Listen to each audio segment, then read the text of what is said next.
Halo Tribuners, ketemu lagi bersama saya Maximus Jenewa alias Acok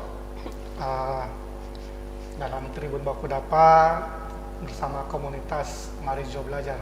Nah, di sini sudah ada Ses yang cantik, Mei Nangangi, serta Bro Vicky yang ganteng, serta saya host yang kece. Asik. Siap. Asia.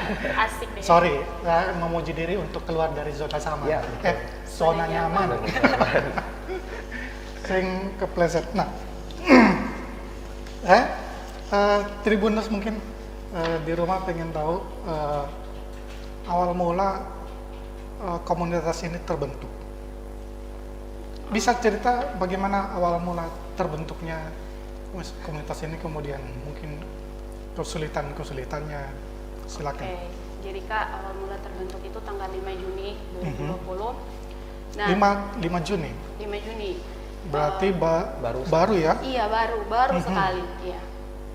Jadi awal terbentuknya ya virtual, Kak. Karena kan pandemi ya. Jadi virtual. Awalnya itu memang karena kami melihat ini ada anak-anak muda yang kembali lagi tidak mau keluar dari zona nyamannya mereka. Jadi kami berpikir bahwa kenapa sih kita nggak bikin komunitas aja. Nah, itu berawal dari awalnya seperti saya dan Vicky, kami berdua tuh sering mengupgrade ilmu, mengikuti webinar yang berlangsung. Nah, dari situ kami berpikir, kenapa kita nggak bikin komunitas aja yang dari sulut aja, sekalian kita bisa memberikan dampak gitu ke orang-orang. Jadi gitu. Jadi berawal dari itu kita langsung buat perencanaan, kita teleponan ya Vic, kita ngobrol, bilang Vic gimana kalau kita bikin yang begini, kemudian langsung perencanaannya. Dan itu kita nggak tunggu. Jadi hari ini kita bilang kan Kak, itu kita nggak tunggu, kita tunggu dulu nih seminggu, enggak, kita langsung lakuin. Jadi kita nggak mau nunggu. Kalau kita nunggu pasti kita kita nggak bisa keluar dari zona nyaman istilahnya. Jadi kita bakalan tertunda dan akhirnya nggak akan ada komunitas Marijo Belajar dan nggak akan ada di Tribun saat ini, Tribun Baku Dapa saat ini. Jadi seperti itu sih Kak. Mungkin Vicky mau menambahkan. Iya Kak, jadi sebelum bulan Juni itu kami sudah ada komunikasi sebelumnya di awal-awal tahun 2020. Saya sering suka komunikasi dengan Mena, tanya-tanya mengenai perkembangan pendidikan kita yang ada di Indonesia, khususnya di Manado ini, seperti apa. Kita banyak sekali program yang kita rencanakan malah, tapi akhirnya ditinggali begitu saja. Dan kita bertemu lagi di bulan Juni, kita buat kesepakatan, kita mau buat komunitas seperti ini, jalannya akan seperti ini, sasarannya seperti ini. Setelah ada pembicaraan itu langsung kita eksekusi. Langsung dieksekusi. Kita rekrut orang. Sebelum rekrut orang kita buat persiapan yang matang agar supaya orang-orang yang kita rekrut ini bisa percaya bahwa kita benar-benar serius untuk melakukan komunitas Marijo Belajar ini. Gitu. Saya melihat dari latar belakang kalian ini anak-anak muda yang baru mungkin berapa tahun lulus kuliah, tapi kerjanya apa sih sebelum terbentuk ini? Apakah kalian ini guru atau gimana? Nah, kalau saya sendiri sebelumnya Kak, sebelum terbentuk ini kebetulan baru lulus. Saya baru selesai melanjutkan studi S2.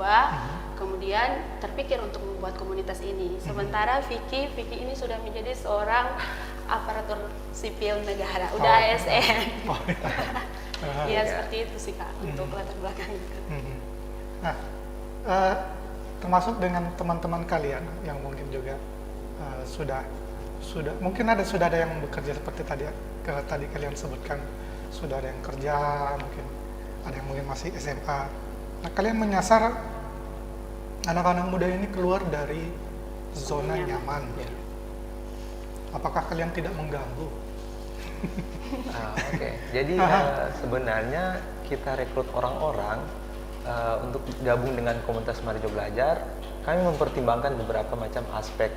Jadi kami komunikasi dengan orang yang kita rencana mau panggil, tanyakan baik-baik kepada mereka, apakah kalian mau join, kita akan buat seperti ini, dan kalau kalian mau komitmen dengan apa yang kalian janjikan untuk bergabung dengan komunitas Marijo Belajar. Tapi dengan tanda kutip yang kami tawarkan ke mereka bahwa komunitas Marijo Belajar ini terbuka dengan siapa saja, memberikan peluang bagi mereka walaupun mungkin ada banyak kesibukan, tapi setidaknya mereka mau berkontribusi itu dulu, mau dan komitmen. Untuk misalnya ada alasan mereka ada kegiatan di luar, banyak juga anggota dari kami punya kegiatan di luar dari Komunitas Marijo Belajar, seperti kegiatan di kampus, pekerjaan dan sebagainya. Kami tidak menutup mereka untuk hanya fokus dengan komunitas kami. Jadi ketika ada satu yang tidak bisa fokus dengan Komunitas Marijo Belajar, kami satu dengan yang lain saling membantu untuk menutupi itu. Support. Iya, saling support. Oke. Selain kesibukan masing-masing anggota, Iya. apa yang menjadi hambatan dalam kalian ya berkomunitas ini? Selain dari kesibukan masing-masing kira-kira. Iya, mungkin yang menjadi hambatan jaringan internet kali Kak. Iya, ya. Yang nggak stabil di masa pandemi ini Iya, mungkin iya. seperti itu ya Kak. Kadang-kadang kita kalau virtual meeting itu Iya. terhenti gara-gara jaringannya jelek gitu. Ada yang mau ngasih tanggapan, kita udah nunggu nih kok nggak ada suara, krik krik krik krik, ternyata jaringannya nggak stabil. Jaringan, Itu sih iya. Kak. Kalau yang lain-lain overall oke sih. Oke. Iya.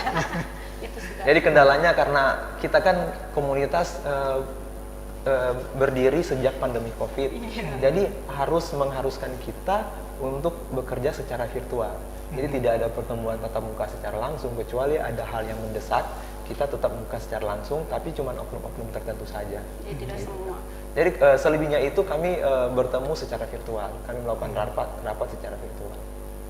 Tapi seperti Bro Vicky ini sebagai aparatur sipil negara, nah ada juga mungkin teman-teman yang lain punya jadwal yang mungkin longgar waktunya, mungkin tidak bisa sore, siang. Kemudian kalian bertemu malam atau ketika hari libur? Rapat ya Kak? Iya, Rapat. semacam ya, Iya, bikin jadi- kegiatan.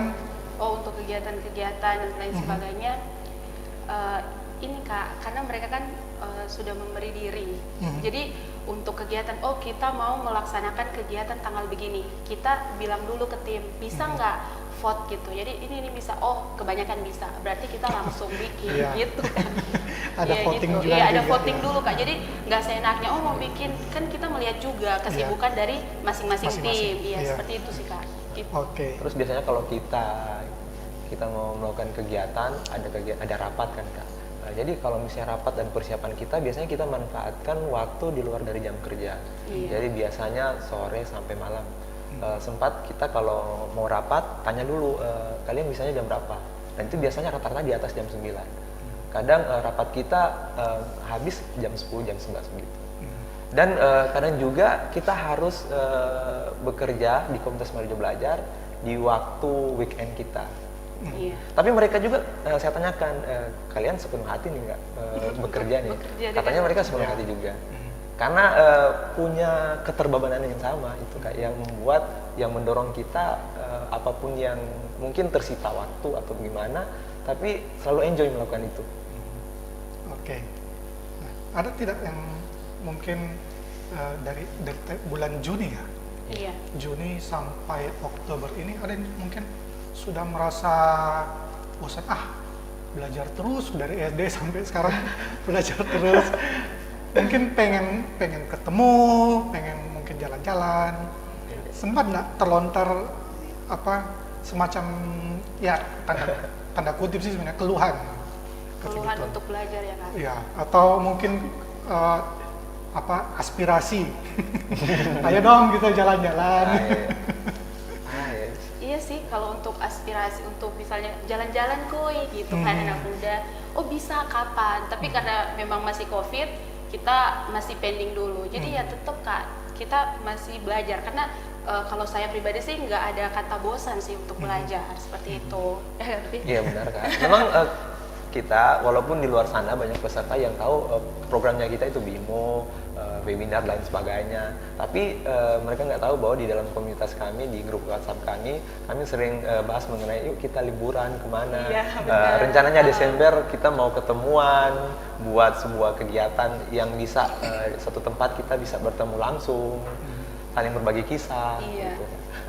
Jadi itu sudah ada dalam program sebenarnya. Waktu berkualitas bersama tim. bersama tim. Iya. Tapi belum Kak. Nah, saya pengen tahu mungkin dari untuk mewakili anggota-anggota komunitas, mungkin Bro Vicky dengan Susmina, apa manfaat yang kalian dapatkan dari komunitas ini? Secara pribadi mungkin bisa. Oh mungkin. Mhm. Kalau saya pribadi ya itu Kak, lebih produktif lagi kan.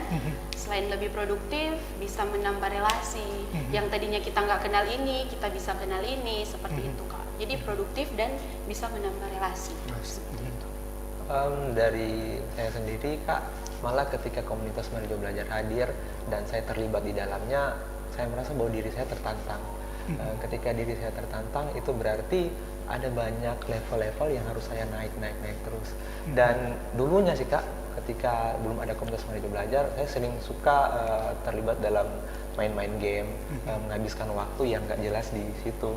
Tapi ketika Marijo Belajar hadir, nah itu membuat waktu saya, kalau mau dikatakan, bisa berkualitas lagi. Dulunya saya hanya habiskan waktu di hal-hal yang tidak berguna, saya katakan. Tapi sekarang saya bisa mengupgrade diri saya dengan komunitas yang bisa mendorong saya untuk keluar dari zona nyaman itu. Oke. Nah, saya juga pengen tahu ini dari kegiatan-kegiatan yang tadi kalian sudah sebutkan, bincang motivasi, seminar, kemudian, nah, ada tidak pengalaman-pengalaman yang mungkin apa ya, membuat kalian mungkin berpikir akan membuat hal yang lain lagi, semacam hal-hal yang baru dari, karena kan kalian belajar pasti akan ada muncul ide-ide atau motivasi untuk membuat hal yang baru lagi. Dari mana? Oh iya, untuk muncul ide-ide seperti itu tentunya ada Kak. Nah jadi ada beberapa program yang mungkin belum bisa kami sampaikan, masih dalam penyusunan. Nah ide-ide itu muncul karena ide-ide itu muncul dari setiap kegiatan-kegiatan yang kami laksanakan. Nah muncul juga ide untuk karena kita secara virtual atau online, kita ada muncul ide bagaimana kalau kita bikin kegiatan secara offline seperti itu. Nah bocorannya untuk kegiatan offline itu rencananya komunitas Marijo Belajar ini akan membagikan bibit untuk masyarakat agar terwujudnya visi dari komunitas kami, yaitu maksudnya sustainable, mengajak masyarakat untuk sustainable seperti itu. Jadi berkelanjutan gitu sih Kak. Cukup Vicky. Siapa tahu dia mau Iya, nambah. siapa tahu mau ditambah. Oh iya, bisa Oh, Kak. bisa. Jadi kegiatan offline itu harapan kami akan ini berbasis pohon ya. Kami mau anak-anak muda, masyarakat di luar sana punya rasa kecintaan akan lingkungan. Nah, karena kalau mau dilihat banyak juga yang tidak sadar dengan pentingnya lingkungan itu. Masih banyak yang membuang sampah sembarangan dan lain sebagainya. Apakah sorry ya, saya potong. Apakah kegiatan-kegiatan yang kalian sasar di komunitas ini juga selain kampanye lingkungan, mungkin ada jenis yang lain? Akan Vicky lanjutkan. Iya. Selain Iya. Untuk sekarang ini kami terpikirkan dengan untuk sasaran offline di lingkungan, tapi kami juga ada program untuk sasaran lebih lanjut di bidang pendidikan. Kami ingin turun langsung juga ke sekolah-sekolah yang membutuhkan uluran tangan dari kita komunitas Marijo Belajar, dan kami juga ingin berbagi kasih di situ. Jadi untuk bocornya hanya itu saja nih Kak. Ada banyak program yang kami buat sebenarnya. banyak ide ya. Iya, yang tapi kalian. masih bertahap, step by step. Namanya juga anak muda, banyak Iya. ide-idenya. Semakin tertantang. Untuk sementara mungkin pandemi ini yang jadi penghambat kira-kira untuk seperti ya kegiatan-kegiatan Iya, untuk sementara ya pandemi ini sih Kak. Tapi mungkin kami berpikir dengan mengikuti protokol kesehatan yang ada mungkin aman-aman saja. Kan tujuan kami juga baik. Iya. Pasti direstui lah teman-teman. Iya. Iya Kak. Oke. Nah, saya ingin saya terbiasa dengan saya ingin, tapi sebenarnya Tribuners Tribuners. Tribuners itu pemirsa kita Oke. di rumah.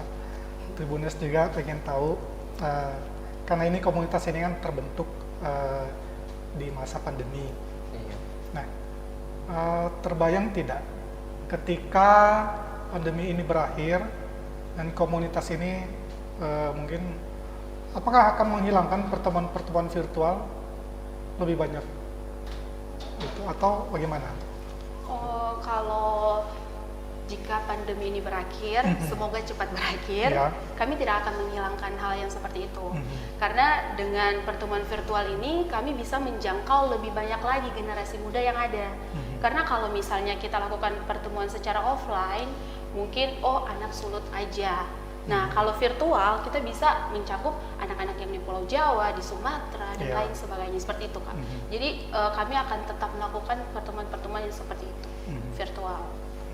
Ya, Kak. Jadi kami juga melihat bahwa virtual ini memiliki daya tarik tersendiri dan kami percaya bahwa ini akan menjadi sesuatu yang sustain ke depan, tidak hanya terhenti pada di saat pandemi yang seperti ini. Bahkan beberapa kampus juga jauh sebelum dari pandemi ini sudah melakukan perkuliahan melalui virtual. Nah, tidak menutup kemungkinan ini juga virtual ini akan menjadi gaya hidup orang-orang untuk berkelanjutan nanti setelah dari pandemi ini. Bahkan ada universitas, salah satu universitas yang minta bantu dari Komunitas Maju Belajar untuk sosialisasi kegiatan mereka, gitu kan. Oh, iya. Jadi saya pikir bahwa virtual ini kedepannya pasti akan digunakan di tiap-tiap kampus, bahkan komunitas dan lain sebagainya untuk mensosialisasikan, bahkan mengedukasi. Ya selain mungkin hemat tempat, Ya, konsumsi gitu juga. mungkin Hemat ya. konsumsi. Iya betul Iya, kan. iya, Saya juga heran waktu zaman saya kuliah dulu, kalau kita buat seminar, Kak, itu paling tinggi 200-an itu kalau kampus kami buat. Khususnya jurusan kami. Tapi sekarang kalau kita buat virtual, bahkan live YouTube kami kemarin itu pecah sekitar 2000-an lebih. Wow. Itu live YouTube, belum yang ada di dalam Zoom. Di dalam. Makanya dosen kami juga sering terkejut dengan hal itu. Wah, antusiasnya luar biasa banget. Ini seriusan sampai 1000-an orang yang daftar. Iya bener. Gitu sih, Kak. Iya. Maaf. Tribuners juga memang sangat menarik pembicaraan kita bersama komunitas Marjo Belajar ini, anak-anak muda yang berani keluar dari zona nyaman. Ya. Zona nyaman. Sempat juga saya melihat membaca kalian juga bukan menyasar sih, tapi pengen membuat anak-anak muda ini tidak minder. Dalam arti bagaimana itu? Tidak minder seperti, jadi misalnya gini, Kak, anak muda kebanyakan mereka punya potensi. Mereka punya potensi, tapi mereka nggak mau gali lagi potensi yang ada. Jadi bersama komunitas Marjo Belajar, kita mengajak mereka untuk jangan minder. Kamu punya potensi, kamu bisa. Ayo keluarkan potensi yang ada pada diri kamu. Jangan diam di zona nyaman kamu. Gitu sih, Kak. Ada tidak yang dari anggota yang mungkin kalian tidak menyadari ternyata dia punya potensi yang di luar dari mungkin tak terduga, seperti apa kira-kira potensi yang mungkin yang dimiliki ada di komunitas ini? Potensi dari Anggota, teman-teman iya. anggota Mungkin yang kalian tidak sadari ketika kalian memberi motivasi, loh, wah ini bintang ini. wah ini bisa ini. Oh, Ya, iya. seperti gitu. Iya Kak, jadi kami buat untuk kegiatan-kegiatan komunitas Marjo Belajar, kami melihat bahwa teman-teman kami juga ternyata perlu untuk program dari komunitas Marjo Belajar ini. Bahkan kami lihat bukan cuma secara khusus orang-orang di luar sana, generasi luar di luar sana, tapi ternyata ada juga tim atau anggota dari kami yang sebenarnya butuh akan didorong, dibentuk lagi, karena kami tahu bahwa mereka itu punya potensi. Bahkan ketika seiring berjalannya komunitas Marjo Belajar, kami bisa melihat, oh ternyata dia ini jago, ahli dalam membuat puisi, ahli dalam membuat narasi, ahli dalam membuat suatu berita. Dan itu sedikit demi sedikit mulai terlihat bahwa tim kami ini bukan orang-orang yang biasa saja. Sebenarnya mereka punya potensi itu untuk digali lagi, dikembangkan lagi, bahkan di-upgrade lagi. Nah, dari situ kami coba katakan bahwa coba ini kalian punya potensi sebenarnya, cuman kadang mereka insecure dengan apa yang mereka punya. Kadang-kadang mereka yang memarginalitaskan apa yang diri mereka punya untuk tidak dibagikan kepada orang lain. Nah, itu yang salah. Saya dengan Mena mencoba untuk mendorong mereka. Kadang-kala kami kontak secara pribadi, tanyakan apa yang menjadi kendala mereka, apa yang menjadi masalah dalam divisi mereka. Ternyata mereka punya potensi tapi tidak dikembangkan gitu. Dan sekarang mulai berani untuk dikembangkan gitu kan. Kira-kira anak muda yang kalian sasar ini umurnya sampai berapa sih? Saya termasuk muda tidak? Sekitar umur 17 sampai 30 tahunan. 30 tahun. Kalau 31 tahun ke atas dan jiwa muda nggak apa-apa. Nggak apa-apa ya? Nggak Iya, apa-apa dan juga. jiwa mudanya ini ya. Intinya jiwa muda, harus jiwa muda. Harus berjiwa muda gitu sih, Kak. Tapi yang kalian punya sekarang ini umurnya dari 17 sampai 17 sekitar 17 sampai 27 ya. 27. 17 sampai 27. Itu karena mungkin karena kalau ada yang lebih tua mungkin akan sulit diatur atau mungkin malah yang lebih junior malah sulit diatur atau Enggak sih, Kak, puji Tuhan di komunitas kami tuh mereka tuh berkesinambungan.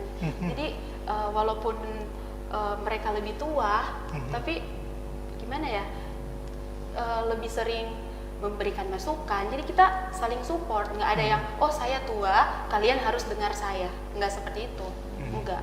Jadi gitu, Kak. ya. Oke, untuk sesi ini kita break dulu sebentar. Oke. Yang ada lagi yang mau lewat kayak. Oh, iya.